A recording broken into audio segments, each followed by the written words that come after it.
بيبدأ المسلسل مع لعبة الحبار، واتسمت بالحبار لأنها كانت بتتلعب جوه رسم على الأرض شبه شكل الحبار، وبتتلعب عن طريق إن الموجودين بيتقسموا لمجموعتين ضد بعض، الهجوم والدفاع، والمدافع يقدر إنه يجري على رجلين الاتنين عادي، ولو قدر المهاجم إنه يدخل جوه الرسم ساعتها بيقدر المهاجم إنه يجري على رجلين الاتنين، وبيتم تسميته بالمفتش السري. وفي المرحلة النهائية بيتجمع المهاجمين عند مدخل الحبار وبيحاولوا إنهم يتفادوا المدافعين، وبيوصلوا راس الحبار ويقفوا عليها، ولو قدر المدافع انه يطرد المهاجم بره رسم الحبار بيموت المهاجم وما بيقدرش انه يحاول تاني. وبمجرد ما المهاجم بيقف على راس الحبار وبيقول انه كسب يبقى انتصر على المدافعين، وهي دي لعبة الحبار. وبنروح لسيونج، شخص عاطل فاشل قاعد مع والدته في شقتها عشان تصرف عليه، وما بيقدرش انه يسدد قيمة فوائد القرض اللي خده وضيعه في الهوا، وبيستنى والدته تسيب البيت عشان ياخد الفيزا بتاعتها ويسحب منها فلوس ليه، ولكنه بيتفاجئ انها غيرت كلمة السر وما بيقدرش انه يسحب منها الفلوس.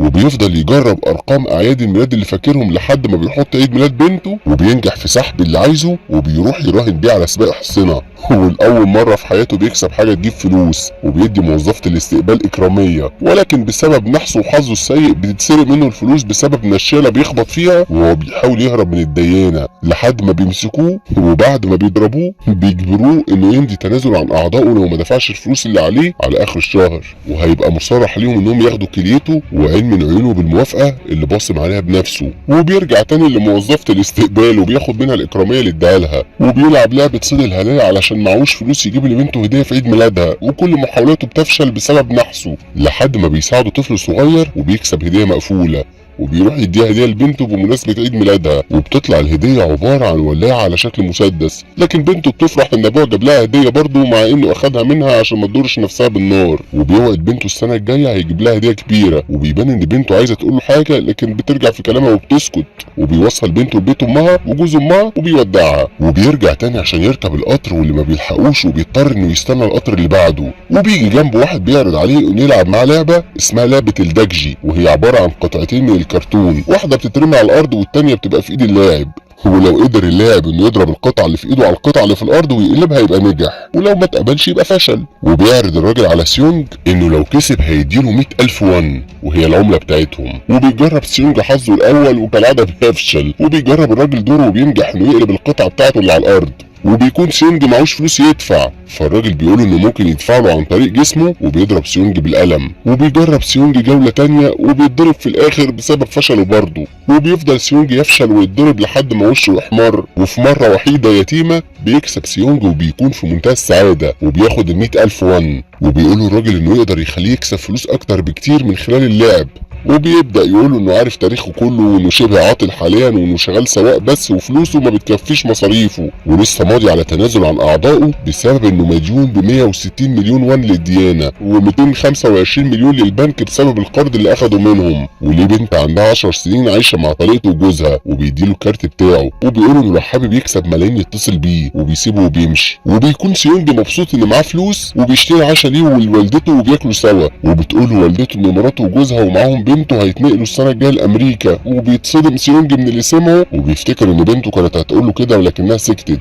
وبتحاول والدته انها تشجعه عن طريق انها تقول انه لازم يكسب حضانه بنته ولازم يكون قدام المحكمه قادر على انه يعيل بنته ويصرف عليها، وبيجي الليل وما بيقدرش انه ينام من كتر التفكير لحد ما بيقرر انه يتصل برقم الراجل وبيقول انه مستعد يشارك، وبيفضل مستني في مكان معين لحد ما عربيه بتقف قدامه وبيطلب منه السواق كلمه السر اللي اتقالت له في التليفون وبيقولها له، واول ما بيركب العربيه بينتشر غاز منوم وبينام سيونج زي باقي النايمين في العربيه ما عدا السواق لانه بيكون لابس قناع غاز،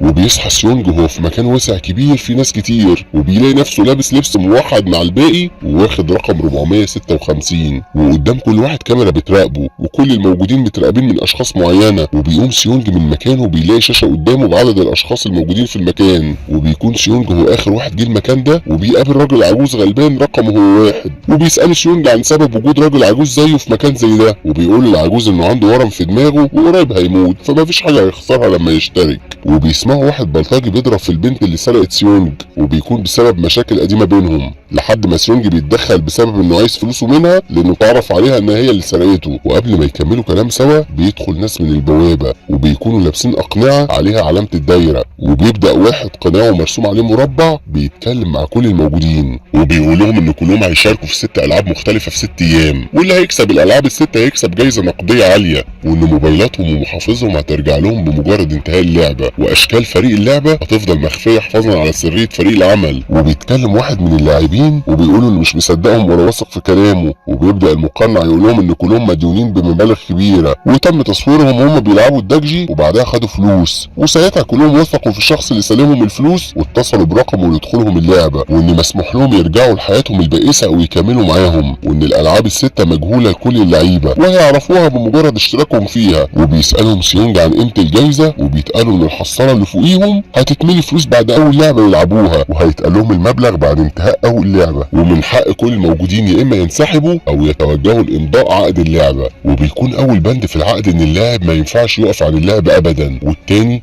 ان اللاعب اللي يرفض اللعب يتم اقصائه، والتالت ان اللعبه بتنتهي لو الاغلبيه وقفوا على انتهائها، وبعد ما كل الموجودين بيوقعوا على عقد بيتوجهوا لقاعه اللعب وبيتم تصويرهم، وبيكون قائد اللعبه مراقب كل اللي بيحصل. وبيقابل سيونج صديق طفولته سانج وبيحاول يتكلم معاه، ولكن سانج بيقول انه بعدين هيحكي له اللي حصل له. وبيطلعوا قاعه اللعب وبيشوفوا في اخر القاعه عروسه كبيره واقفه وقدامها شريط احمر مرسوم في الارض، وبتلف العروسه راسها وبتديهم ظهرها، وبيكون مطلوب منهم انهم يوصلوا لخط النهايه ولازم يقفوا عن الحركه بمجرد ما العروسه تلف راسها وتبص عليهم، وبيكون مسموح ليهم انهم يجروا اما العروسه تلف راسها وتقول جمله اشاره خضراء اشاره حمراء بس، وبتبدا اللعبه وبيبدا الكل في الجري. ولكن لما العروسه بتلف وبتشوف اول لاعب وهو بيتحرك بيتم اقصائه وبيتسمع صوت طلق ناري، وبيقع اللاعب خسران على الارض ومحدش بيكون فاهم حصل له ايه. وبيقرب واحد من اللاعب اللي وقع فبيلاقيه مطلع دم من بقه وبيتخض وبيجري فبيتقتل هو كمان، بسبب ان العروسه بيكون فيها استشعار حركه وقادره تحدد مين بيتحرك.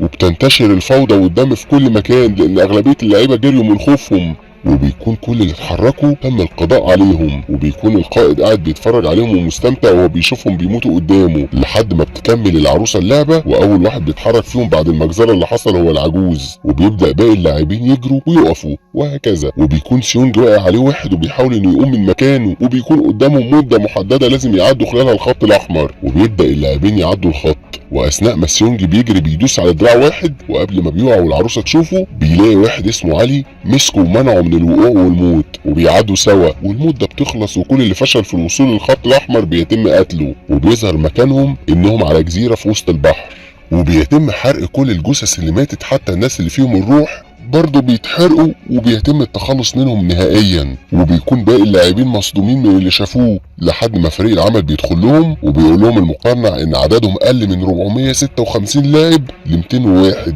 وان في 255 لاعب ماتوا، ولكن كل اللاعبين بيعترضوا وبيترجوهم يسيبوا اللعبه، وبيبدا الكل يقلبوا على الفريق، لحد ما المقنع بيقول لهم ان البند التاني بيقول انه هيتم اقصاء اللاعب اللي هيتمنع عن اللعب، ولكن سانج بيقول ان البند التالت بيقول ان الالعاب هتنتهي لو الاغلبيه صوتت على انتهاء اللعبه، وبيوافق المقنع على كلامه، ولكن بيقول لباقي اللاعبين انهم يشوفوا الاول الجائزه الماليه اللي هتتحط في الحصاله، وبتبدا الحصاله تتملي فلوس كتير جدا، وبيبان الطمع عليهم كلهم، وبتكون دي الفلوس بتاعت كل لاعب من اللعيبه اللي ماتت، وان قدام كل لاعب مات في 100 مليون ون بتتحط في الحصاله، وعدد اللاعبين اللي ماتوا 255 لاعب. معنى كده ان الفلوس اللي في الحصاله 25 مليار و500 مليون ون، وان ليهم كامل الحريه بالانسحاب، والفلوس ساعتها هتروح لاهل اللاعبين اللي ماتوا، ولكن الاهم ان الجائزه النهائيه هتكون 45 مليار و600 مليون ون. وبيطلب منهم الضابط المقنع انهم يصوتوا من خلال الازرار اللي قدامهم، والتصويت هيبقى بالعد العكسي لارقامهم، واول واحد بيصوت هو سيونج،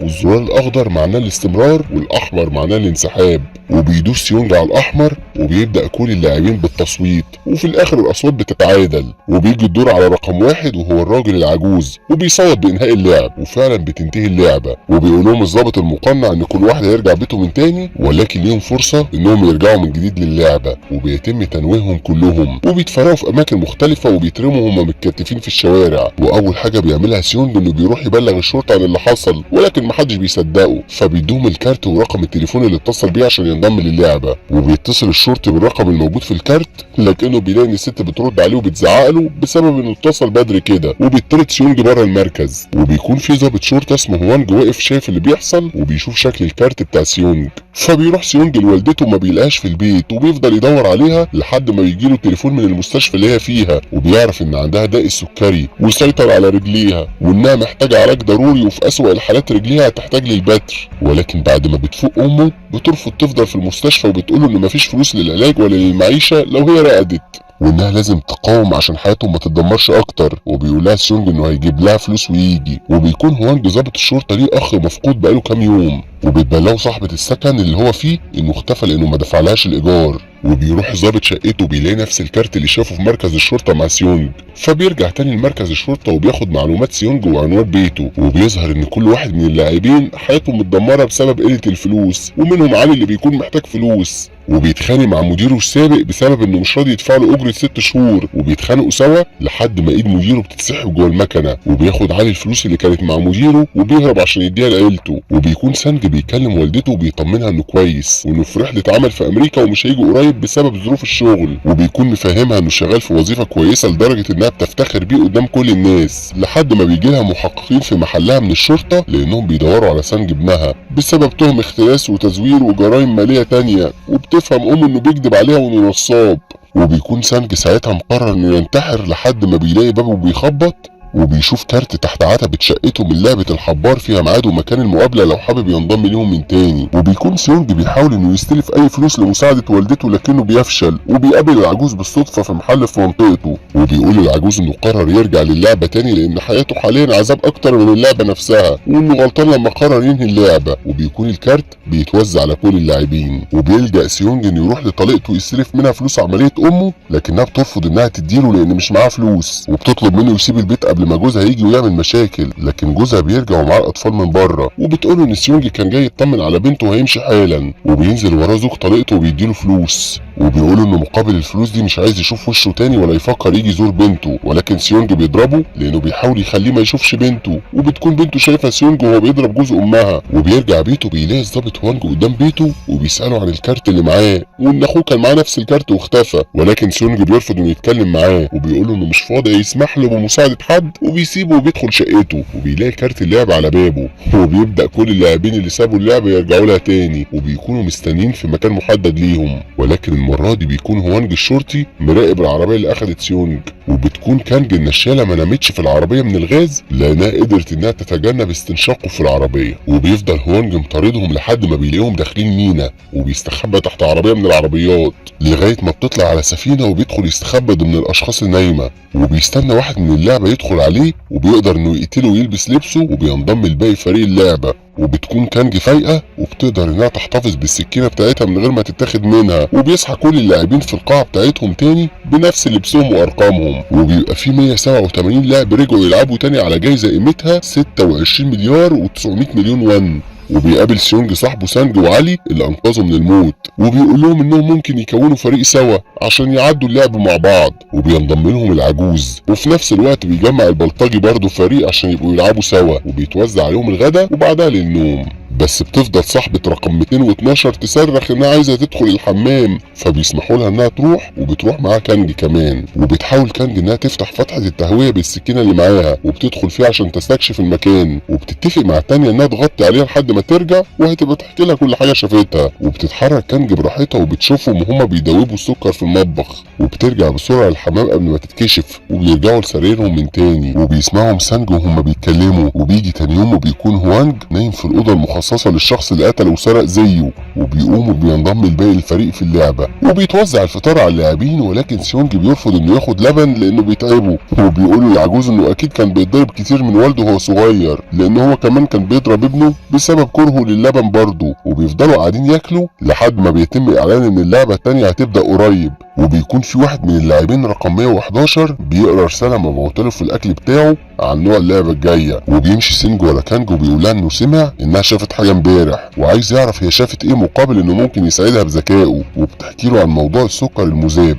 وبيتحركوا كلهم على قاعة اللعب، وبيكون قدامهم 4 بوابات على كل بوابة شكل مختلف، وبيطلب من اللاعبين انهم يختاروا شكل واحد من ال4 ويقفوا قدامه. وبيقدر سانج انه يخمن ان الاشكال دي شبه الاشكال اللي كانت بتترسم على الحلويات المصنوعة من السكر الدايب ايام ما كان طفل، لكنه بيخبي عن باقي الفريق انه شبه فهم اللعبة، وبيقول لهم ان الاحسن كل واحد يختار بوابة مختلفة، علشان لو اختاروا بوابة واحدة وطلعت صعبة ممكن كلهم يموتوا. وبيصدقوا سيونج، وكل واحد فيهم بيختار بوابة مختلفة يقف قدامها، وبتستنى كانج لحد ما سانج يروح لبوابة وبتروح وراه في نفس البوابة، وبتتفتح البوابات قدامهم وبيتم توزيع علب عليهم، وبيلاقوا في العلبة قرص عسل مرسوم عليه نفس الرسمة اللي كانت على البوابة من بره. وبتكون اللعبة عبارة عن ان كل لاعب لازم يكسر قرص العسل على نفس شكل الرسمة اللي قدامه باستخدام الابرة، ولو باظت الرسمة بيخسر اللاعب. وبيكون من نصيب سيونج اصعب شكل هو الشمسية، واول واحد بيكسر الرسمة بتاعته بيتقتل فورا، وبيبدأ الفريق يقتل في اللاعبين اللي بيكسروا رسمتهم، وبيخلوا اللاعبين الكسبانين يسيبوا المكان. وبيفضل سيونج يحاول يعمل الرسمة بتاعته وهو متوتر لدرجة ان عرقه بيقع على السكر، وبيلاقيه بدأ يدوب بسهولة، وبيفهم انه ممكن يخلع الرسمة عن طريق لسانه، وبيفضل يستخدم ريقه عشان يخلي الرسمة هشة، وبيقدر يخلع الشمسية بنجاح. وبيقدر البلطجي انه ينجح في خلع رسمته بعد ما اللاعبة رقم 212 ساعدته ورمت له الولاعة اللي كانت مخبية معاها عشان يسخن الابرة ويفصل الرسمة بسهولة. وبينتهي الوقت وبيتم قتل كل اللي فشلوا في خلع الرسمة، وبينجح سيونج في اخر لحظة. ولكن لاعب من الموجودين قبل ما يتقتل بيقدر انه يضرب حارس وياخد سلاح منه وبيهدد بقتله، وبيأمره انه يخلع القناع بتاعه، وبيطلع انه شاب صغير وما بيقدرش اللاعب انه يقتله فبينتحر. لكن بيظهر القائد وبيقتل الشاب اللي من ضمن فريقه، وبيبلغ الباقي ان لو حد فيهم هويته اتكشفت هيتم قتله فورا. وبيتحرك باقي اللاعبين اللي كسبوا على قاعة النوم بتاعتهم من تاني، وبيشوف الحصالة وهي بتتملي فلوس من ال 79 لاعب اللي ماتوا في اللعبة اللي جايين منها، وبتزيد قيمة الجايزة ل 34 مليار و800 مليون ون. وبيجي وقت الغدا وبيبان ان في علاقة ما بين البلطجي وبين اللاعبة رقم 212 اللي اديت له الولاعة. وبيجي وقت الاكل وبيكون قليل جدا، فبيقرروا انهم ياخدوا اكتر من حصتهم في الاكل، وبياخد اكل ناس تانية. وبيكون من ضمن اللي مالهمش اكل اللاعب رقم 271، وبيروح يتخانق مع البلطجي لكنه بيفضل يضرب فيه لحد ما بيموت في ايده. وبيتعصب سيونج من اللي بيحصل، وبيفضل يتكلم مع الفريق وبيقول لهم انهم المفروض يلعبوا مش يقتلوا بعض، وكل اللي بيحصل ان عدد اللاعبين على الشاشه بيقل، وبتزيد الجايزه 100 مليون ون. وفي نفس الوقت بيقدر الظابط وانجو انه ياخد قناع لظابط رتبته عاليه، وبيكون هو اللي بيدي الاوامر. وبيبان ان في عمليه بيع اعضاء بتحصل في السر جوه المنشاه من غير ما حد يكون عارف. وبيكون الموضوع باتفاق بين لاعب شغال دكتور ورقمه 111 وفردين من فريق اللعبه. وبعد اللي بيعمله البلطجي بيكون سيونج وفريقه خايفين يناموا ولا يتذبحوا في سرايرهم، وبيقرروا انهم هيفضلوا صاحيين طول اليوم. وبيكون الكل مستغرب بسبب قله الاكل المره دي، وبيكون الدكتور اللي رقمه 111 عارف سبب قله الاكل من اللي بيساعدوه في اللعبه، وهو ان القائد قاصد يديهم اكل قليل وساعتها يحصل خناقه بينهم، ويتم القضاء على الاشخاص الضعيفه قبل ما اللعبه الجايه تبدا. وفعلا اول ما بيجي ميعاد النوم وبيتقفل النور عليهم، اول واحد بيقتله البلطجي هو الست اللي قالت انه اخد اكتر من نصيبه في الاكل، وبيقتلها براس الازاز اللي كان بيشرب منها. وبتنتشر الفوضى في المكان وبيبدا كله يقتل في بعضه، لحد ما العجوز بيقف يترجى القائد انه يوقف اللي بيحصل والا كله هيموت. وبيأمر القائد ان الفريق يتدخل ويوقف عمليات القتل ويتاكدوا من عدد الوفيات. وبيجي الظابط هوانج المتنكر في زي المقنع وبيسأل سيونج لو كان يعرف واحد موجود اسمه انهو، واللي بيكون اخوه عايز يتأكد انه عايش، ولكن سيونج بيقولوا انهم ما يعرفوش اسامي بعض. وبعد ما الجو بيهدى بيقول لهم سيونج انهم على الاقل يعرفوا اسامي بعض لانهم في الفريق نفسه، وكل واحد بيقول اسمه كامل. وبيجوا عند العجوز وبيكون مصدوم ومش قادر انه يقول اسمه، فما بيرضوش يضغطوا عليه، وبيقول له سيونج انه مش مهم يفتكر اسمه دلوقتي. وبيظهر ان عددهم قل من 107 ل 80 لاعب بس. وبعد ما بيتم تنظيف كل المكان بيجي وقت النوم لفريق اللعبه، وبيفضل فريق سيونج صاحي بالعافيه، وبيفضل العجوز هو اللي يحرسهم، وبيقول لهم انه مش هيقدر يساعدهم بحاجه، واقل حاجه ممكن يقدمها ليهم هو التنازل عن نومه عشان يحرسهم. وبيصحوا كلهم على بدايه اللعبه الثالثه، وبيتم امرهم بالتوجه لقاعه اللعب، وبيتم اعلان ان اللعبه هتبقى جماعيه، وكل مجموعه بتتكون من 10 اشخاص. وبيبدا فريق سيونج انهم يزودوا عددهم، وبيختاروا الرجاله القويه اللي ممكن يساعدوهم على الفوز. وبيبدا البلطجي انه يغدر بحبيبته ويسيبها، وبيكون فريقه من غيرها، وبيقول لها انه هيبقى يضمها اللعبه الجايه معاه ده لو هي لسه عايشه، وبيضربها عشان تسيبه وبتوعده انها تقتله، وبتسيبه عشان تدور على فريق متكون من 9 بس، وبتنضم بالعافيه لفريق سيونج.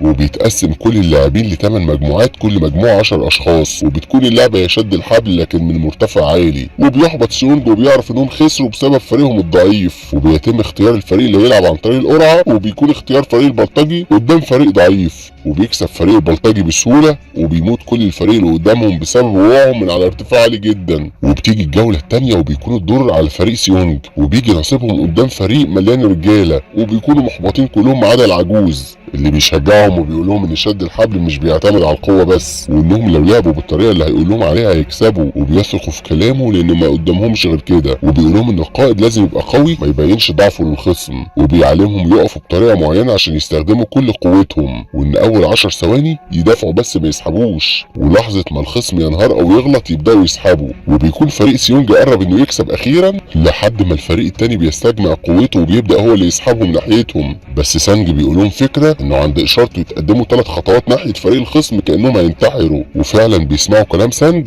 وبيتقدموا 3 خطوات بسرعه لقدام. وفي الفيديو الجاي هنكمل لكم ايه اللي حصل في ملخص الجزء الثاني. الفيديو ده كتبه يوسف ابراهيم وسجله محمد طاهر اللي هو انا يعني، ومنتجه محمود مجدي. وما تنسوش تعملوا فولو لصفحه فيلم في ال50 عشان تتابعوا الملخصات الدراميه، وفولو لصفحه محمد طاهر عشان تتابعوا الملخصات الكوميديه، وفولو لصفحه هكونا مطاطا عشان تتابعوا ملخصات الانمي والكرتون. سلام.